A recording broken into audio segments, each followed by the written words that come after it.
जय श्री हरि विष्णु मित्रों, आप सभी को डोल 11 और परिवर्तनी एकादशी की बहुत बहुत शुभकामनाएं।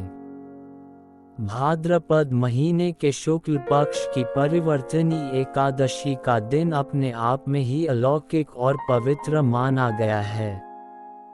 शास्त्रों में वर्णित है कि जब 4 महीनों तक भगवान श्री हरि विष्णु योग निद्रा में शयन करते हैं तो इसी दिन वे करवट बदलते हैं। इसी कारण इसे परिवर्तनी अथवा परिवर्तन एकादशी भी कहा जाता है और इस दिन का विशेष महत्व ब्रज के मंगलमय जीवन से भी जुड़ा हुआ है, क्योंकि आज ही के दिन मैया यशोदा ने लल्ला कान्हा की सूर्य पूजा कराई थी, जिसे कुआं पूजन भी कहा जाता है, और यही वह पावन अवसर था जब पहली बार नंद बाबा ने अपने लाला को रथ पर बिठाकर महेश्वर नगर का भव्य भ्रमण कराया था। इसलिए ये तिथि केवल व्रत और पूजन की ही नहीं बल्कि भगवान के जीवन से जुड़े स्मरणीय उत्सवों का भी प्रतीक बन गई। कहा गया है कि इस दिन का व्रत करने वाला भक्त अपने समस्त पापों से मुक्त होकर विष्णु धाम को प्राप्त होता है, और यही कारण है कि धर्मराज युधिष्ठिर अपने अंतःकरण में उठ रही शंकाओं और जिज्ञासाओं का समाधान पाने के लिए आज एक बार फिर उत्सुकता पूर्वक भगवान श्री कृष्ण की प्रतीक्षा कर रहे हैं। और तभी समूचा वातावरण अद्भुत रूप धारण कर लेता है। आकाश में दिव्यनाद गूंज उठते हैं, दिशाएं स्वर्ण आभा से आलोकित हो जाती हैं, मंद मंद समीर अपने साथ अनोखी माधुर्यता लिए बहता है और समस्त सृष्टि मानो आनंद मगन हो उठती है। ऐसे ही शुभ क्षण में स्वयं भगवान श्री कृष्ण का भव्य और मंगलमय आगमन होता है और परिवर्तनी एकादशी की पावन कथा का श्री गणेश आरंभ होता है। युधिष्ठिर महाराज ने पूछा, केशव कृपया ये बताइए कि भाद्रपद मास के शुक्ल पक्ष में जो एकादशी होती है उसका क्या नाम है, उसके देवता कौन है और क्या विधि है। तब भगवान श्री कृष्ण बोले, राजन, इस विषय में मैं तुम्हें आश्चर्यजनक कथा सुनाता हूँ, जिसे एक समय श्री ब्रह्मा जी ने देवर्षि नारद जी से कहा था। नारद जी ने पूछा, चतुर्मुख, आपको नमस्कार है। मैं भगवान विष्णु की आराधना के लिए आपके श्री मुख से ये सुनना चाहता हूँ कि भाद्रपद मास के शुक्ल पक्ष में कौन सी एकादशी होती है। तब श्री ब्रह्मा जी ने कहा, मुनिश्रेष्ठ, तुमने लोकहित के लिए यह बहुत उत्तम बात पूछी है। क्यों ना हो वैष्णव जो ठहरे भादो के शुक्ल पक्ष की एकादशी परिवर्तनी के नाम से विख्यात है। उस दिन भगवान ऋषिकेश की पूजा की जाती है और यह उत्तम व्रत अवश्य करने योग्य है। सूर्यवंश में मानधाता नामक एक चक्रवर्ती सत्य प्रतिज्ञ और प्रतापी राजा हुए हैं। वे अपने औरस पुत्रों की तरह धर्म पूर्वक अपनी प्रजा का पालन किया करते थे। उनके राज्य में कभी अकाल नहीं पड़ता था, किसी को मानसिक कष्ट भी नहीं सताता था और आदि व्याधियों का प्रकोप भी उनके राज्य में कभी नहीं होता था। उनकी प्रजा निर्भय और धन धान्य से समृद्ध थी। महाराज के कोष में केवल न्यायोपार्जित धन का ही संग्रह था। उनके राज्य में समस्त वर्णों और आश्रमों के लोग अपने अपने धर्म में तत्पर रहते थे। मानधाता के राज्य की भूमि कामधेनु के समान फल देने वाली थी। उनके राज्य काल में प्रजा को बहुत सुख प्राप्त होता था। एक समय किसी कर्म का फल भोग प्राप्त होने पर राजा के राज्य में 3 वर्षों तक वर्षा नहीं हुई। इससे उनकी प्रजा भूख से पीड़ित होकर नष्ट होने लगी। तब संपूर्ण प्रजा ने महाराज के पास आकर इस प्रकार कहा, प्रजा बोली, राजन आपको प्रजा की बात सुननी चाहिए। पुराणों में मनीषी पुरुषों ने जल को नार कहा है। वह नार ही भगवान का अयन अर्थात निवास स्थान है, इसलिए वे नारायण कहलाते हैं। नारायण स्वरूप भगवान विष्णु सर्वत्र व्यापक रूप में विराजमान हैं। वे ही मेघ स्वरूप होकर वर्षा करते हैं।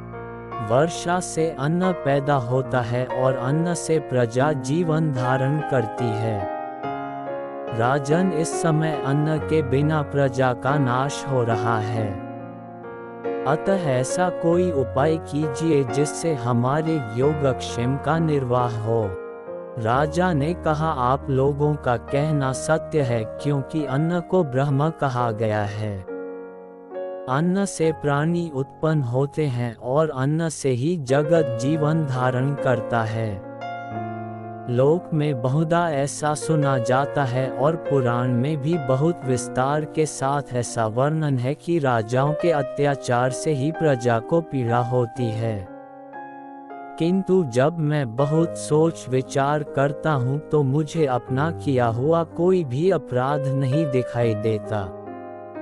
फिर भी मैं प्रजा का हित करने के लिए पूर्ण प्रयास करूँगा।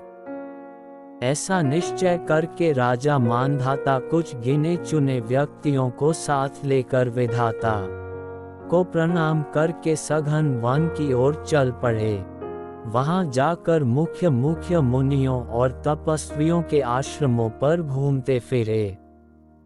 एक दिन उन्हें ब्रह्मपुत्र अंगिरा ऋषि के दर्शन हुए।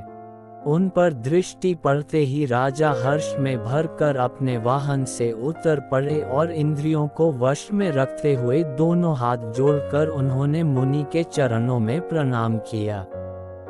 मुनि ने भी स्वस्ति कहकर राजा का अभिनंदन किया और उनके राज्य के सातों अंगों की कुशलता भी पूछी।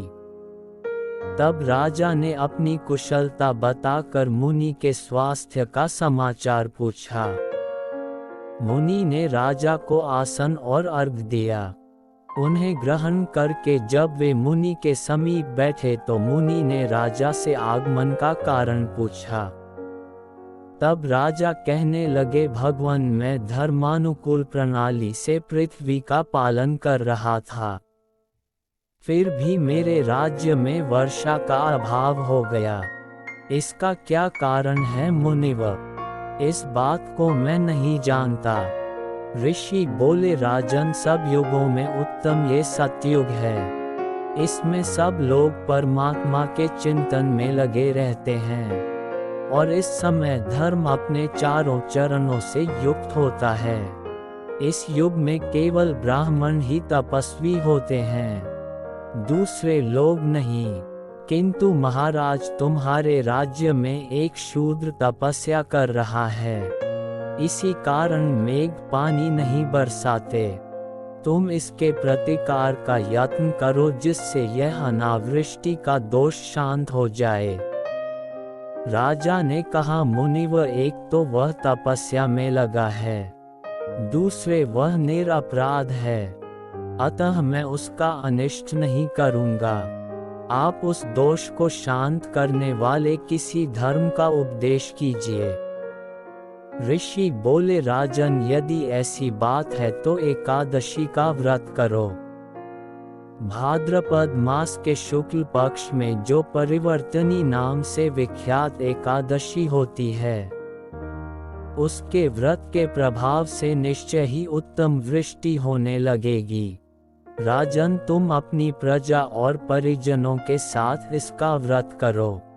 तब ऋषि के यह वचन सुनकर राजा ऋषि को प्रणाम करके अपने महल वापस लौट आए। फिर उन्होंने चारों वर्णों की समस्त प्रजा के साथ भादो के शुक्ल पक्ष की एकादशी का व्रत किया। इस प्रकार व्रत करने पर मेघ पानी बरसाने लगे। पृथ्वी जल से परिपूर्ण हो गई और हरी भरी खेती से सुशोभित होने लगी और उस व्रत के प्रभाव से सभी लोग सुखी हो गए। भगवान श्री कृष्ण धर्मराज से कहते हैं, राजन, इस कारण इस उत्तम व्रत का अनुष्ठान अवश्य करना चाहिए। परिवर्तनी एकादशी के दिन जल से भरे हुए घड़े को साफ सफेद वस्त्र से ढक कर दही और चावल के साथ ब्राह्मण को दान देना चाहिए। साथ ही छाता और जूता भी देना चाहिए। दान करते समय इस प्रकार से कहना चाहिए कि बुधवार और श्रवण नक्षत्र के योग से युक्त द्वादशी के दिन बुध श्रवण नाम धारण करने वाले भगवान गोविंद आपको नमस्कार है। आपको नमस्कार है। मेरी पाप राशि का नाश करके आप मुझे सभी प्रकार के सुख प्रदान करें। आप पुण्यात्मा जनों को भोग और मोक्ष प्रदान करने वाले तथा सुखदायक हैं। राजन, इसके पढ़ने और सुनने मात्र से मनुष्य सब पापों से मुक्त हो जाता है। इस प्रकार जब भगवान श्री कृष्ण ने धर्मराज युधिष्ठिर को परिवर्तनी एकादशी का व्रत महात्म्य सुनाया, तब धर्मराज के हृदय की सारी शंकाएं शांत हो गई। उनके चेहरे पर संतोष और भक्ति का तेज झलकने लगा। युधिष्ठिर महाराज हाथ जोड़कर बोले, नाथ, आपने आज मेरे मन के सभी संदेह दूर किए, मुझे धर्म का सार समझाया और एकादशी का अद्भुत महत्व भी बताया। अब यह व्रत मैं और मेरे समस्त भाई अत्यंत श्रद्धा से अवश्य करेंगे। ऐसा कहकर युधिष्ठिर महाराज ने भगवान श्री कृष्ण के चरणों में प्रणाम किया और उसी समय भीम, अर्जुन, नकुल और सहदेव भी वहां उपस्थित होकर कथा श्रवण से धन्य हुए और सभी ने व्रत करने का संकल्प लिया। सभा में उपस्थित महारानी द्रौपदी और महल की अन्य स्त्रियां भी हर्ष और भक्ति से भर उठी।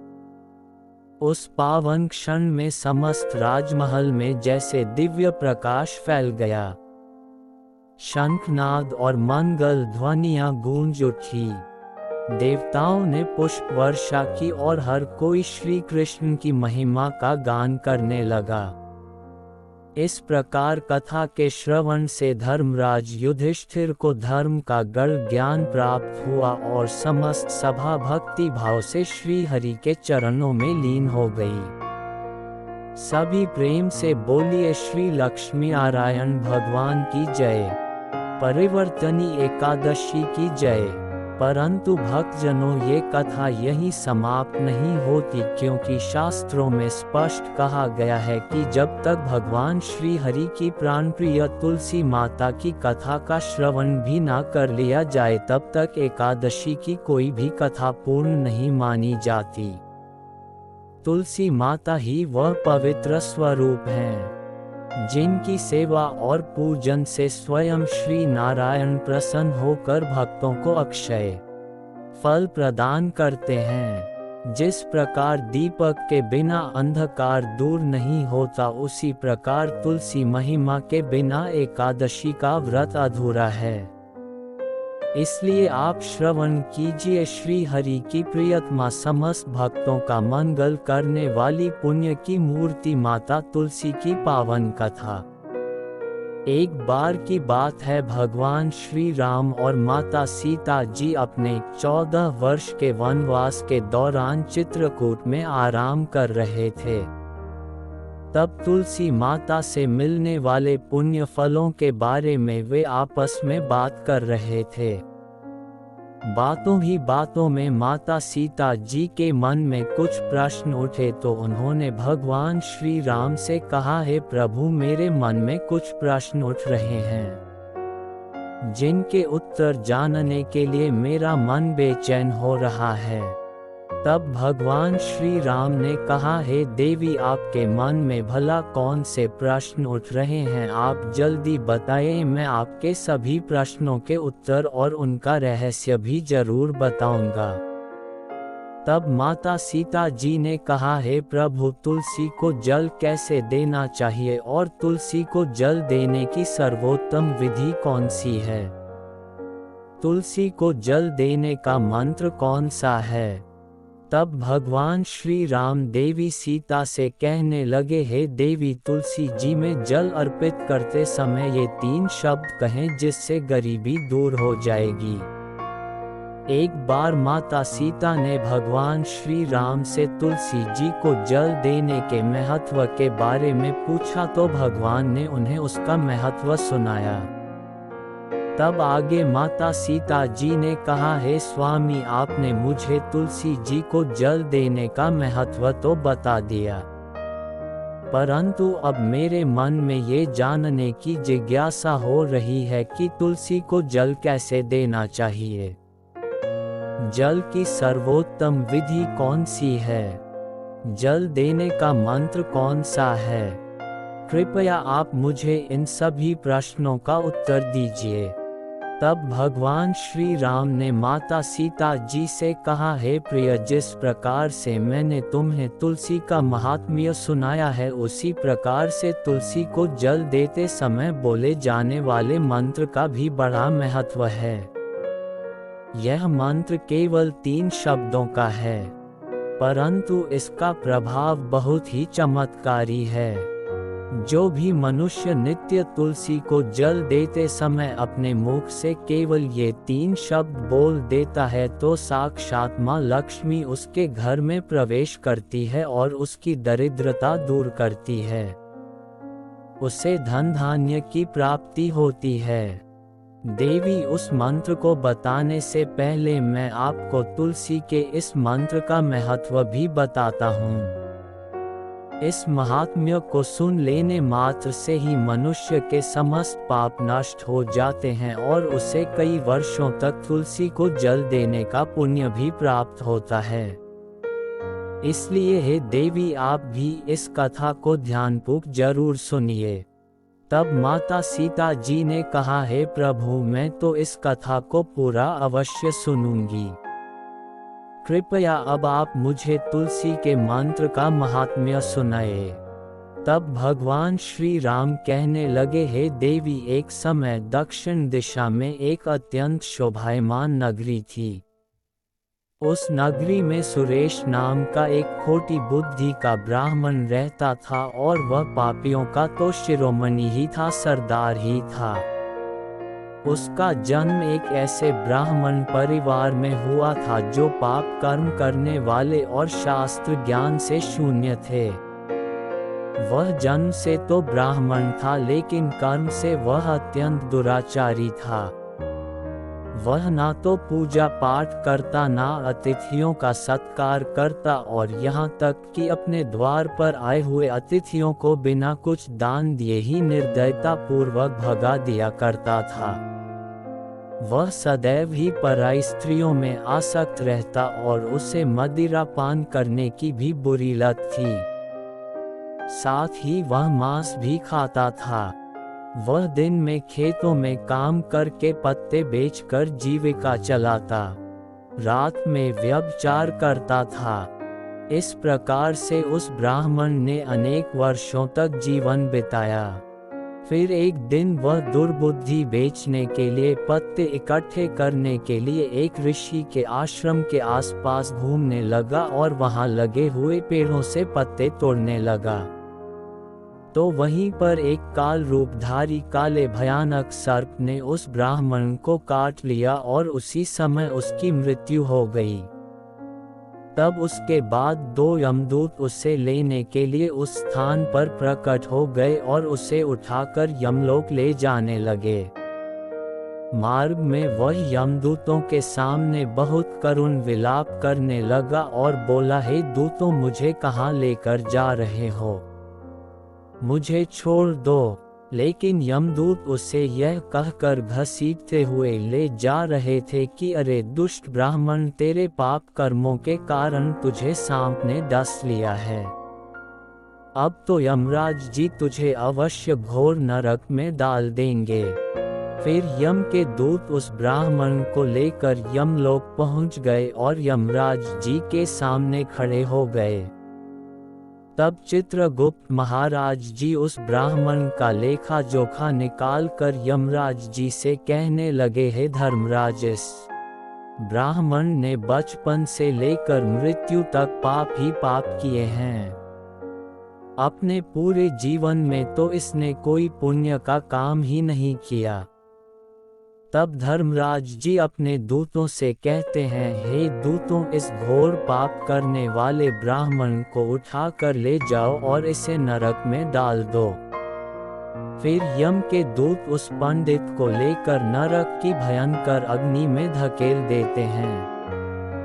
तो अनेक वर्षों तक नरक में सजा भुगतने के बाद उस ब्राह्मण को अपने दूसरे जन्म में एक बैल का शरीर मिला। बैल का जन्म पाकर वह बोझ उठाने का काम करने लगा। उसका मालिक उससे दिन रात काम करवाने लगा। फिर जब उस बैल की शक्ति कम हो गई तो उसके मालिक ने उसे एक लंगड़े आदमी को बेच दिया। तो उस लंगड़े आदमी ने उस बैल को खुद का बोझ उठाने के काम में उपयोग करना शुरू कर दिया। वह उसकी पीठ पर बैठकर दूर दूर घूमता था। इस प्रकार से उस बैल ने 10 वर्षों तक उस लंगड़े आदमी का बोझा उठाया। फिर एक दिन वह लंगड़ा आदमी उस बैल की पीठ पर बैठकर किसी ऊंचे पर्वत पर जा रहा था। उस पर्वत पर बहुत देर तक चढ़ाई करने के कारण वह बैल थक गया। उसकी शक्ति कम हो गई और वह बेहोश होकर जमीन पर गिर पड़ा और अंतिम सांसें लेने लगा। तो वहां पर खड़े लोगों को उस बैल पर बड़ी दया आ गई और वह उसके मुख में पानी डालने लगे। उन्हीं लोगों में एक पुण्यात्मा इंसान भी था। उसने उस बैल का कल्याण करने के लिए अपना समस्त पुण्य उस बैल को दे दिया। तो वहां पर खड़े हुए कुछ और लोगों ने भी अपने अपने पुण्य को उस बैल को समर्पित कर दिया। जब सभी लोग अपना अपना पुण्य उस बैल को समर्पित कर रहे थे तो वहीं भीड़ में एक वेश्या भी खड़ी थी और यह सब देखकर उस वेश्या ने भी अपना पुण्य उस बैल को दे दिया। फिर कुछ ही क्षणों के बाद उस बैल की मृत्यु हो गई और फिर उस स्थान पर यमदूत आए और उस बैल के शरीर से उस ब्राह्मण की आत्मा को निकाल कर यमलोक ले गए। यमलोक में ले जाकर उसे यमराज जी के सामने खड़ा कर दिया। फिर चित्रगुप्त महाराज जी ने उसका लेखा जोखा देखा तो आश्चर्य में पड़ गए, क्योंकि वेश्या के द्वारा दिया गया पुण्य सबसे अधिक बड़ा था और उस पुण्य के प्रभाव से उस ब्राह्मण के सभी जन्मों के पाप नष्ट हो गए थे। फिर यमराज जी ने उस ब्राह्मण के सारे पाप क्षमा कर दिए और कहने लगे, हे ब्राह्मण, उस वेश्या ने तुझे अपना पुण्य देकर तुझ पर बड़ा उपकार किया है। केवल उसी के पुण्य के कारण तुम्हारे सब जन्मों के पाप नष्ट हो गए हैं। और फिर यमराज जी ने उसे एक बार फिर से मनुष्य योनि में जन्म प्रदान किया। इस बार उसे पृथ्वी पर एक उत्तम पंडित कुल में जन्म मिला। उस महापुण्य के प्रभाव से उसे इस नए जन्म में पूर्व जन्म की सारी बातें याद आने लगी। तो वह ब्राह्मण खड़ा हो गया और उसे याद आया कि पिछले जन्म में जब वह बैल था तो एक वेश्या ने मुझे अपने पुण्य दे दिए थे, और उसके मन में उस वेश्या के बारे में जानने की इच्छा हो गई और उस महापुण्य के बारे में जानने के लिए वह उस वेश्या का पता लगाने के लिए ढूंढता हुआ उसके नगर में चला गया। तो वह वेश्या अब तक बूढ़ी हो गई थी। फिर जब उसे ढूंढने पर वह वेश्या मिल गई तो वह उसके सामने जाकर उसे बार बार प्रणाम करने लगा और उसका धन्यवाद करने लगा। तब वेश्या कहने लगी, हे ब्राह्मण, आप कौन हैं और किस कारण आप मुझ वेश्या को धन्यवाद कर रहे हैं? मैंने आपका कौन सा कार्य किया है कि आप मुझे बार बार धन्यवाद दे रहे हैं? तो वह ब्राह्मण कहने लगा, हे माता, मैं वही बैल हूँ जिसे तुमने अपना पुण्य दे डाला था। अपने पाप कर्मों के कारण मुझे पिछले जन्म में बैल का जन्म मिला था, और उस पर्वत पर जब मैं मर रहा था तो तुमने मुझे अपना पुण्य दान दिया था, और तुम्हारे पुण्य के प्रभाव से ही आज मुझे फिर से मनुष्य जन्म मिला है। तुम्हारे द्वारा दिए गए उसी पुण्य के कारण मुझे अपने पूर्व जन्म की सारी बातें याद है। लेकिन हे माता, मैं आज यहाँ पर यह जानने के लिए आया हूँ कि आपने मुझे उस समय अपना कौन सा पुण्य दान दिया था जिस कारण से मेरे सभी जन्मों के पाप खत्म हो गए।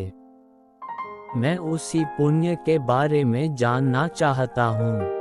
ब्राह्मण की बात सुनकर वेश्या ने कहा, हे ब्राह्मण, मैंने तो अपने जीवन में कभी कोई पुण्य का काम ही नहीं किया, परंतु मेरे घर में एक तोता है जो पिंजरे में रहकर हमेशा कुछ बोलता रहता है, और उसी को सुन सुनकर मेरी अंतरात्मा पवित्र हो गई है। उसी तोते के द्वारा बोले गए मंत्र का पुण्य मैंने तुम्हें दान में दे दिया था। फिर वह वैश्या और पंडित उस तोते के पास गए। तब वहां जाकर ब्राह्मण ने उस तोते से पूछा, हे तोते, तुम कौन सा मंत्र बोलते रहते हो जिससे हमारे जीवन का उद्धार हुआ है? यह मंत्र तुम्हें किसने सिखाया और इस मंत्र का क्या अर्थ होता है?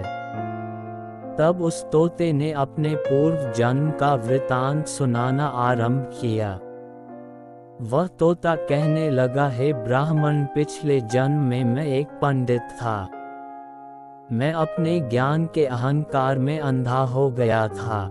मैंने कभी गुरुजनों का आदर नहीं किया, सदैव ही उनका अपमान किया। मुझे अपने ज्ञान पर इतना ज्यादा गर्व हो गया था जिस कारण से मेरे अंदर क्रोध और अधिक बढ़ गया था, और मारे क्रोध के मैं सभी से द्वेष करने लगा। अन्य मनुष्यों को मैं तुच्छ समझने लगा और विद्वानों का तो भरी सभा में ही अपमान करने लगा था। फिर समय बीतने पर मेरी मृत्यु हुई तो मुझे यमलोक ले जाया गया। पूज्य जनों और गुरुजनों का अपमान करने के कारण मुझे तोते के कुल में डाल दिया गया और मेरा जन्म एक तोते के रूप में हो गया।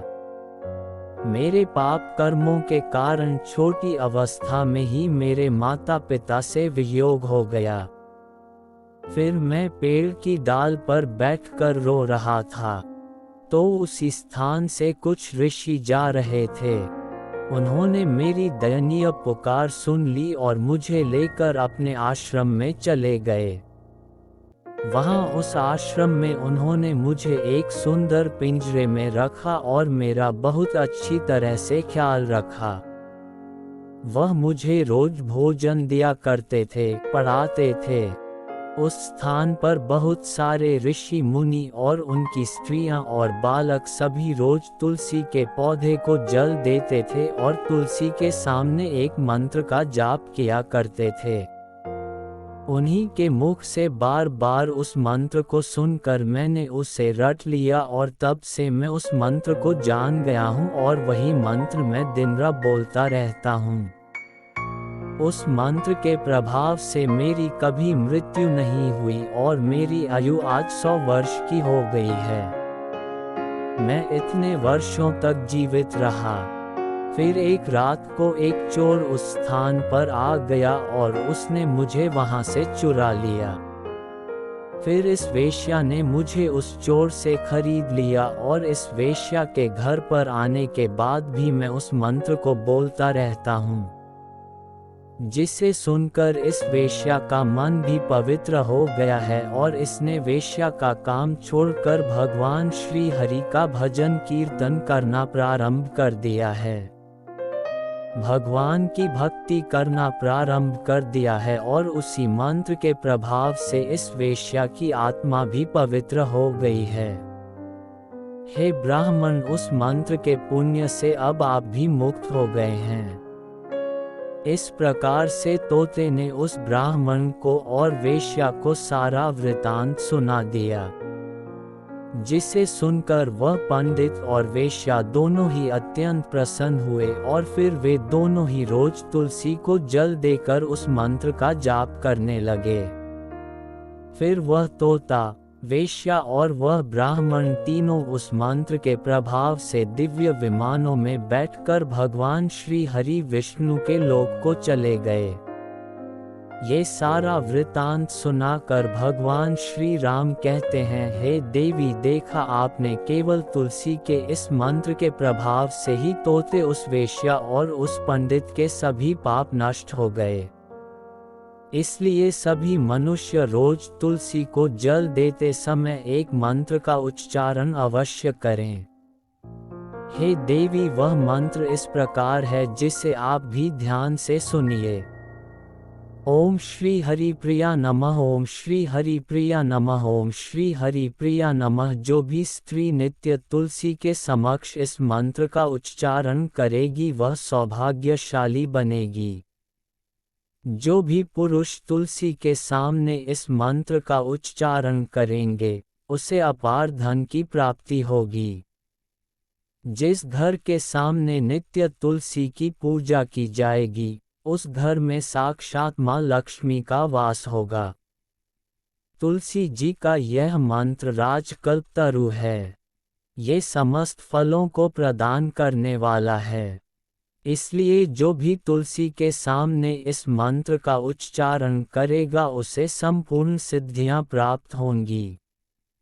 स्त्रियों को सदैव ही स्नान करके अपने बाल बांधकर मांग में सिंदूर भरकर नित्य तुलसी को जल देकर इस मंत्र का उच्चारण करना चाहिए। रोज तुलसी के पौधे की परिक्रमा करने के साथ ही सभी पाप नष्ट हो जाते हैं। रोज शाम के समय तुलसी के पास दीपक जलाएं और तुलसी के पास बैठकर भगवान विष्णु की आराधना करें। तुलसी के पास दीपक जलाने से मनुष्य को धन धान्य की प्राप्ति होती है। हजारों अमृत के घड़ों से नहाने पर भी श्री हरि को इतनी तृप्ति नहीं मिलती जितनी मनुष्य के द्वारा तुलसी का एकमात्र एक पत्ता चढ़ाने से ही हो जाती है। 1000 गायों के दान से मनुष्य जो फल प्राप्त करता है वही फल तुलसी के पत्ते के दान से पा लेता है। तो इस प्रकार भगवान श्री राम ने माता सीता जी को तुलसी जी का महात्म्य सुनाया। तो ये थी तुलसी माता की कथा। सभी मिलकर प्रेम से बोलिए तुलसी मैया की जय। अंत में यदि आप भी श्री हरि विष्णु के परम भक्त हैं तो कमेंट में जय श्री हरि विष्णु लिखकर श्री विष्णु जी के चरणों में अपनी हाजिरी लगाकर चैनल को सब्सक्राइब जरूर कर लेना।